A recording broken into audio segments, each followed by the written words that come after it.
Firstpost reports from the world's second largest continent. Hello, I'm Alyson Grange. A very warm welcome from Durban, South Africa.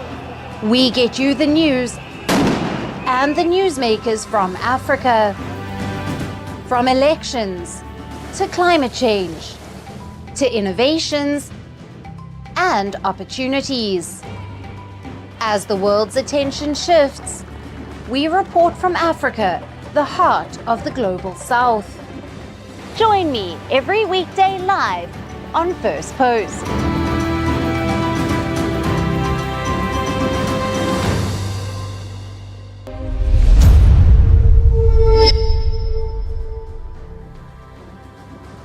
Hello and welcome to Firstpost Africa, where we get you the top stories from the continent and from across the world. I'm Alyson Grange, coming to you live from Durban, South Africa. First, let's take a look at the headlines.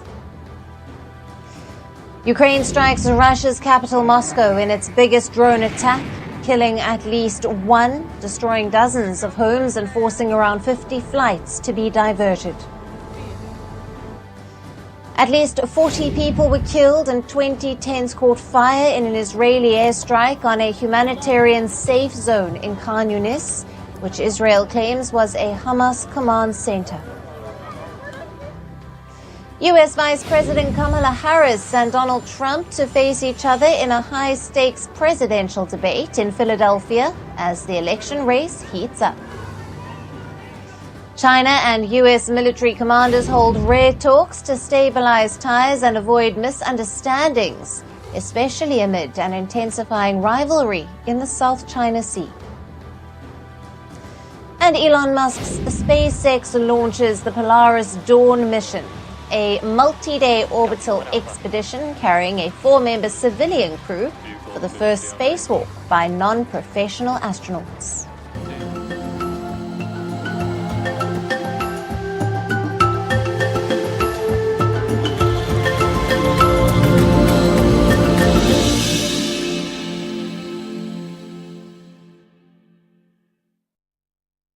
Hello and welcome. Let's take a look at our top story. While Russia has been trying to gain influence all across Africa, it has reportedly launched special operations in Burkina Faso and its neighboring junta-ruled states of Mali and Niger. Now, these operations are not warlike tactics, but propaganda using media and cultural initiatives, like footballers listening to the Russian anthem before a match, graffiti artists painting Vladimir Putin's portrait on walls, and students being given friendship lessons on Russia and Africa. According to reports, these events are being promoted by African Initiative, a newly founded Russian media organization which claims to be an information bridge between Russia and Africa. The African Initiative allegedly uses media and cultural events to attract African journalists, influencers, and students. But several analysts say that it is believed to have links with the Russian security services and has former Wagner Group members as employees. The African Initiative has focused its activities in 3 junta-led countries, Mali, Burkina Faso, and Niger.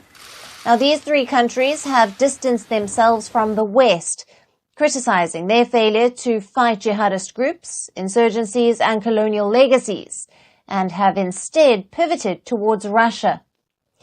The African Initiative also reportedly maintains a news website, video channel, and 5 Telegram channels. These platforms not just promote Russian Defense Ministry's paramilitary group Africa Corps, but also reportedly carries pro-Kremlin narrative and misleading information about the West, especially the United States. Now, some stories even suggested that the U.S. is using Africa as a production and testing ground for bioweapons, and that the continent is becoming a testing ground for the Pentagon. In fact, in June, a group of bloggers and reporters from 8 African countries were invited for a 7-day tour to Russian-occupied parts of Ukraine. The journalists even visited the African Initiative headquarters in Moscow. Apart from media tours, the African Initiative has been involved in community outreach in the Sahel to boost Russia's image. Now, these measures include distributing groceries, screening Wagner documentaries, city cleaning drives, and first aid training. All of these, which messages on how Russia is the partner that Africa needs.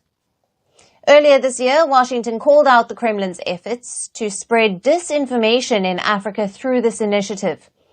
The U.S. State Department said that one of the African initiative's first major campaigns was to target U.S. and Western health initiatives in Africa.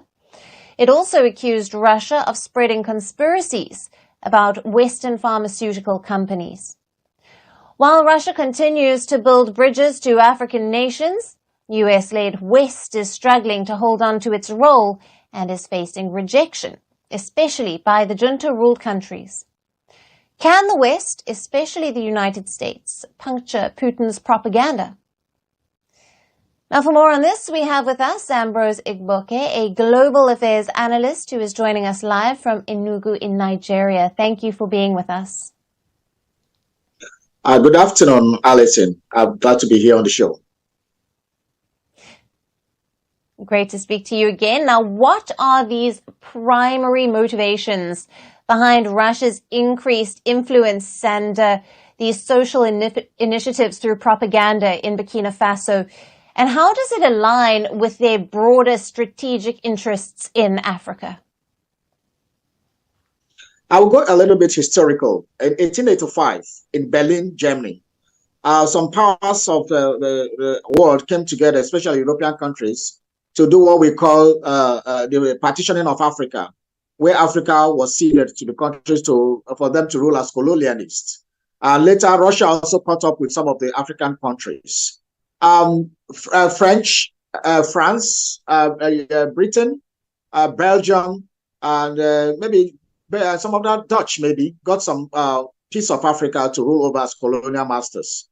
But after the Second World War, during the Cold War, when the Soviet Union and America were having their Cold War, Soviet Union made some inroads into Africa after the independence of some African nations. So in the 70s, we had the Soviet Union that time making inroads into some African countries. Even Nigeria had a very strong relationships with the Soviet Union, especially the government of Murtala Mohammed.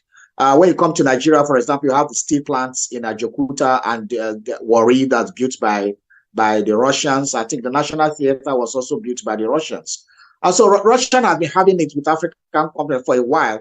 I remember former Burkina Faso in the early 80s had a relationship with Russia. Captain Thomas Sankara, who was a former leader of Burkina Faso, who was assassinated, had a very close relationship with Russia. So when the Soviet Union fell in 1991, basically they lost grip because, of course, the countries made of the Soviet Union, scattered and disintegrated into splinter countries. But so Russia now lost the grip, and the West took over, talking about America, talking about France and Britain, and they have been the driver's seat. But what had happened in the last 30 years was that more and more African countries became disenfranchised, according to, especially when it concerns their leadership in their country, how to exploit their minerals in terms of trade. So they became disadvantaged, and all came to a head just last year because of the coups and counter coups that happened in these three countries. So Russia is trying to reinvent itself. I think because of the war that is going on in Ukraine, Russia is increasingly isolated. So Russia is looking for outlets to be able to forge more partnerships with countries. Yes. So the coup that happened last year became very, very open and became an opportunity for Russia to actually dig in. And that is what they have done. Right. And Ambrose, how has the local population in these junta-led regions responded to the presence of this Russian Africa initiative that supposedly even employs Wagner military personnel? What impact has this had on the country's internal dynamics? Well, for the internal dynamics, I think they're just being excited. There are no real solid achievements so far. It's still too early to judge that. But for now, I think the people are just too tired of the French manipulation of their economy and governance. And for them, there's so little opportunity to try another world leader. But I think it's just, there's no emancipation anywhere. It's a matter of changing one slave master for another slave master. Because at the end of the day, they are all slave masters, be it France, be it America, be it Britain, and be it Russia. Because why they are coming to Burkina Faso is to exploit the economic benefits of the Burkinabes. That is why they are there. They're not there for charity. They are not there to make the people happier. They are just there to exploit. Maybe their tactics may be different from that of the French. The Burkinabes may find it more welcoming. That is just the difference. Maybe they may negotiate better because the French almost took everything from their former colonies. They didn't have a central bank, the gendarmes, everything was controlled from Paris.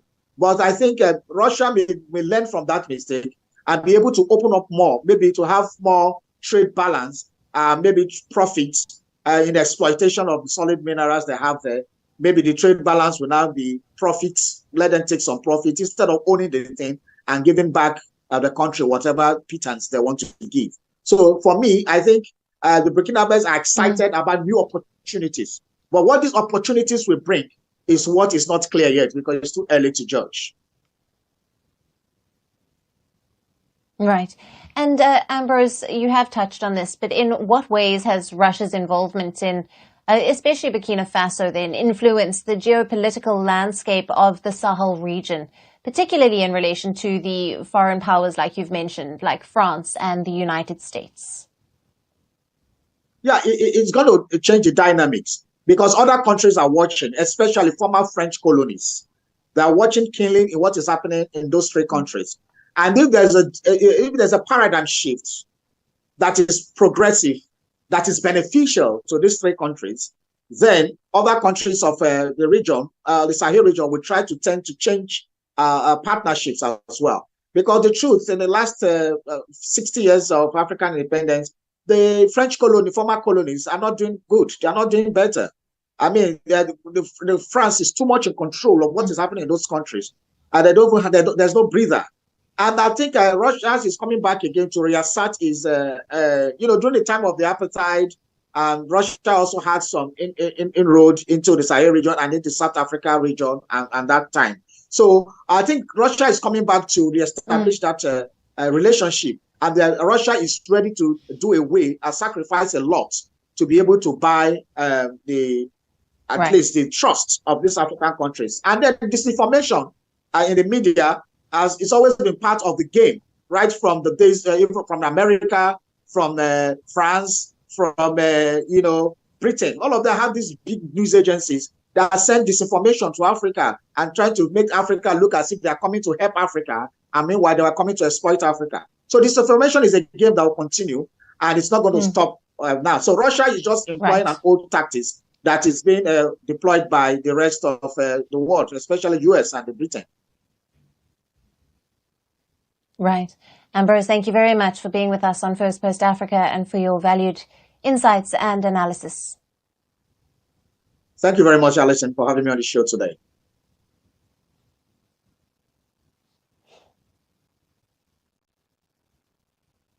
Shifting focus to Kenya, the Kenyan government has been struggling to repay its huge debt burden. Its attempts to tackle the situation have met with huge resistance and protests. So the government has now resorted to asking citizens how to fix the economy. Kenya's Finance Minister, John Mbadi, has said that the government will seek the public suggestions on new laws and policies to tackle the nation's struggling finances. In a budget preparation meeting, he explicitly said that the government is barely managing. The Finance Minister will now send out a circular asking the public for their ideas to fix the economy. Kenyans have until September the 20th to share their thoughts. Finance Minister John Mbadi was appointed last month after Kenyan President William Ruto reshuffled his cabinet. This after a flurry of protests erupted against his proposed tax hikes that aim to raise around $2.7 billion in revenue. At least 50 people died in the nationwide protests. Ruto was then forced to abandon the unpopular tax hikes and take measures like sacking the entire cabinet in the wake of the massive public outcry. Ruto appointed some opposition figures into his new cabinet, including the finance minister Mbadi. But the new finance minister has so far not been able to come up with an effective plan to tackle Kenya's economic woes. In his initial suggestion was to bring back again some of the very tax hikes that sparked the protests. But the move was met with predictable resistance, and the minister was again forced to back down. He is now urging the public to come up with a plan and help the government. Kenya currently owes a staggering $80 billion in domestic and foreign public debt, which is way beyond what the World Bank and the IMF recommend. Kenya's finance minister has ruled out any debt restructuring.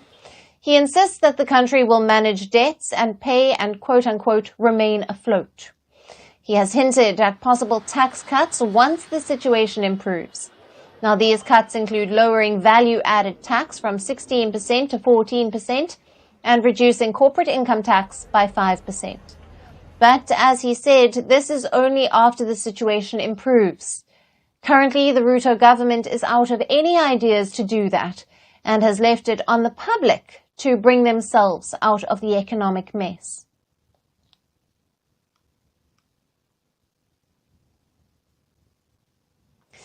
Shifting focus to the Horn of Africa, where Ethiopia is growing uneasy amidst disputes with neighboring Somalia and Egypt.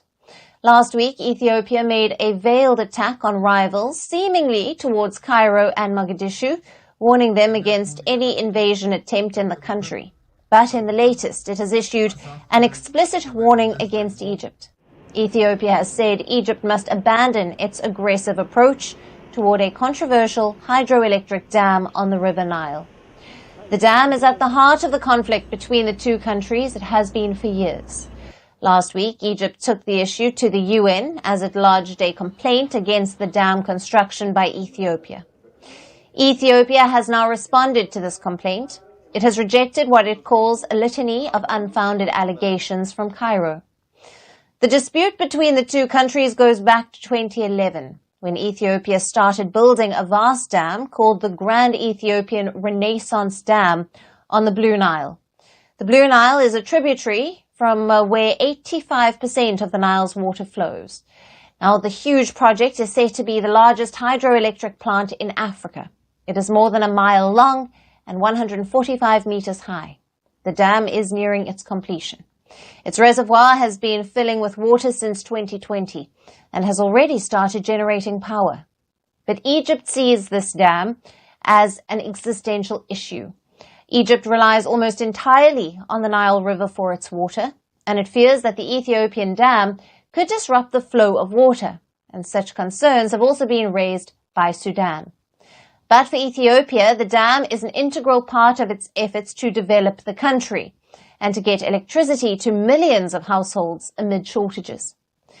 Multiple diplomatic efforts to reach a binding deal between Egypt and Ethiopia have not succeeded. Tensions have particularly worsened at this point, as Egypt is forging closer ties with Ethiopia's neighbor Somalia.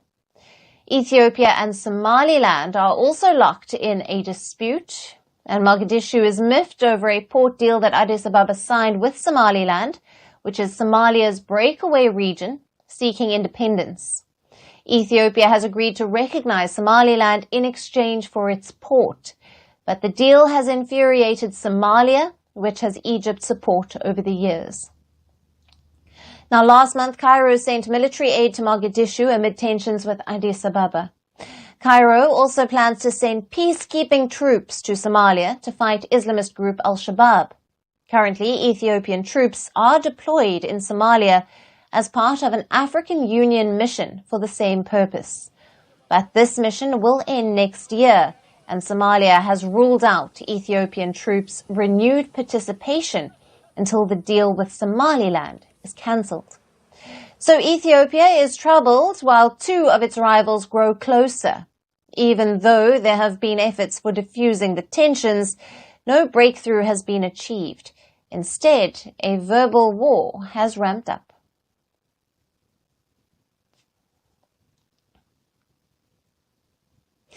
Our last story today is from South Africa, where a 9-year-old girl made an extraordinary discovery when a fragment of a meteorite fell from the sky while she was playing outside.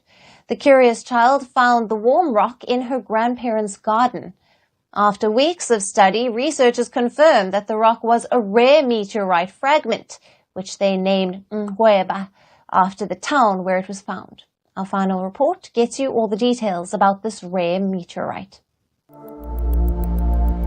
Space has always been a subject that captivates and astonishes humans, an infinite frontier that seems to hold endless surprises.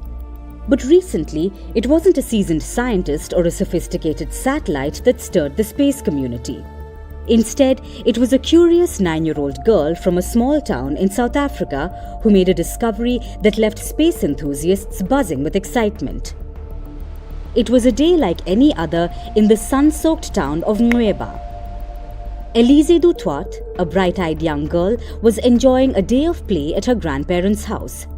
As she played under the clear sky, a sudden rumble of thunder caught her attention. Looking up, she saw an incredible sight: a brilliant streak of blue, white and orange light tearing across the heavens. She also saw something fall from the sky. Elise then set off to find this fallen object. She found it near a wild fig tree in her grandparents' garden. Excited by her discovery, Elise rushed to tell her mother. They scored the internet together and concluded that this might just be a meteorite. They then handed it over to experts. It sounded like thunder, then I saw a rock falling out of the sky. And then I went to pick it up and it still felt warm. And then I went to show it to my grandmother, and she said it was just a normal piece of rock that fell from the sky. And then my mommy came along and she went to search Google and she said it could be a meteorite. Soon, scientists from Rhodes University, Nelson Mandela University and the University of Witwatersrand were on the case. Their investigation was intense, focusing on the rock's origins, its size, its trajectory, and even the speed at which it hurtled through the Earth's atmosphere. They reached an exciting conclusion. The rock was indeed a fragment from a meteorite roughly the size of a motorcycle. Now, this wasn't just any meteorite, it was a rare find. Black and shiny on the outside, with a grey, grainy interior speckled with shades of green, weighing less than 90 grams and measuring under 5 centimeters in diameter. This small fragment had travelled an unimaginable distance before landing in the hands of a young girl. In honour of its extraordinary journey and the town where it landed, the scientists named the meteorite Ngweba. But how did a piece of cosmic debris find its way to Earth in the first place? The body encounters more and more resistance at that hyperspeed. And so it starts to vibrate, it starts to end up with stresses within it. And if there are pre-existing fractures in the body or fractures that are made through that process, those may open, particularly as that air that can't get out of the way starts to push its way inside the body and heats up and therefore expands, and so ultimately there is this explosion. Elise's story is proof that endless wonders await us in life, sometimes just outside our door. It reminds us that the universe is full of mysteries, and every so often those mysteries fall right into our hands, literally. And that's it on the show for today. We will see you again tomorrow at the same time. Thank you for watching, and goodbye.